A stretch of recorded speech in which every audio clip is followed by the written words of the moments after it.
Afati I parë I regjistrimit në Universitetin e Prishtinës me selitë e përkohshme në Mitrovicë është duke u zhvilluar dhe regjistrimi I kandidatëve për regjistrimin e programeve studimore të gjitha fakulteteve zgjat deri me 26 qershor, tha prorektori dhe mësimdhënësi I çështjeve studentore Vladimir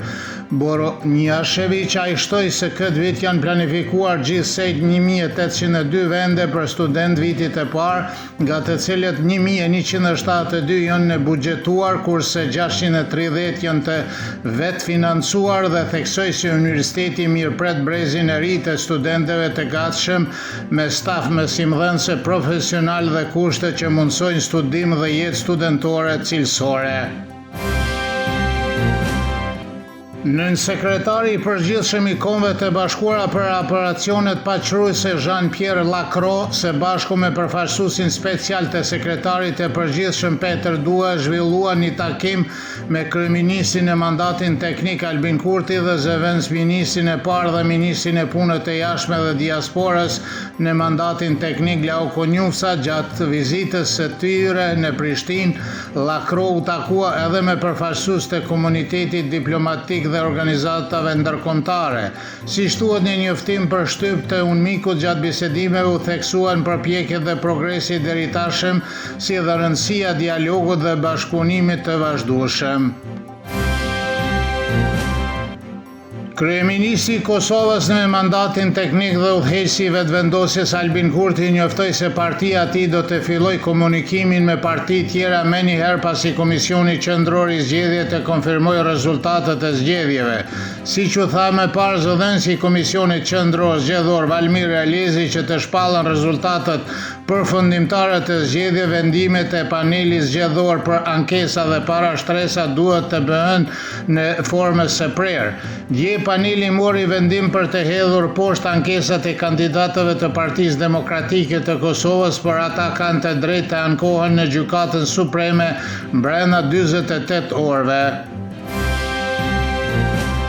Politologu Ognjen Gogić vlerësoi se do të ishte më e përshtatshme që Kosova të zgjedhë së pari një president pas konstituimit të Koventit, I cili më pas do t'i besonte mandatin për përbërjen e qeverisë, por ai beson se për shkak të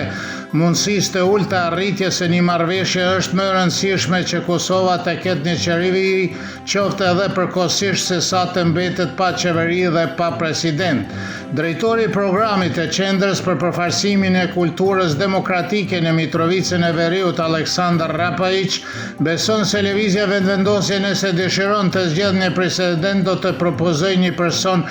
apolitik të pranueshëm për parti tjera, sepse opozita nuk do të mbështet një kandidat politik, duke vënë në dukje se zgjedhja e presidentit duhet të votohet pas konstituimit të Koventit dhe para formimit të qeverisë.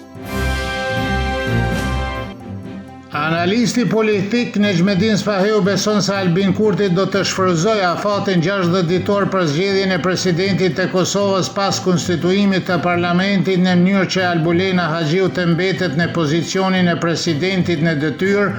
në mënyrë që ndërkohë të zgjedhë prokurorin dhe disa ambasador, pas së cilës sipas tij pozicioni I presidentit mund t'i lihet opozitës.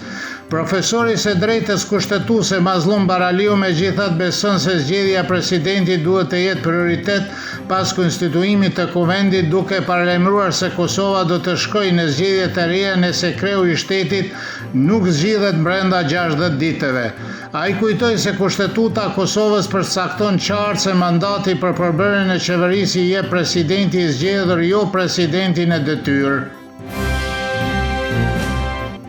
Nën kryetari I Lidhjes Demokratike të Kosovës, Lutfi Haziri, tha se partia e tij është e gatshëm të bashkëpunojë me lëvizjen vendvendosje me qëllim krijimin e stabilitetit institucional. Haziri tha se Kosova po përballet me një krizë dhe se është e nevojshme të formohet institucionet sa më shpejt të jetë e mundur. Jemi të gatshëm për bashkëpunim duke filluar nga sonte, tha Haziri, përndryshe partitë politike në Kosovë ishin në fund të listës së institucioneve punëve në të cilët qytetarët kanë besim. Sondazhi i fundit i VIP Balkans për vitin 2026 tregon se vetëm 25.8% të qytetarëve kanë besim tek ato, ndërsa 67.6% e të anketuarve thanë se nuk u besojnë atyre, raporton lajmi. Moti nxehtë dhe i paqëndrueshëm nesër në Serbi me shira vende para mesditës dhe me rreshje lokale me bobollima nga mesi i ditës dhe vetëm në veri të vendit do të jetë kryesisht me diell me vranësira të ndryshueshme. Do të fryjë erë lehtë veriore, ndërsa temperatura më e ulët e mëngjesit do të jetë rreth 15, kurse më e lartë e ditës deri në 32 gradë Celsius.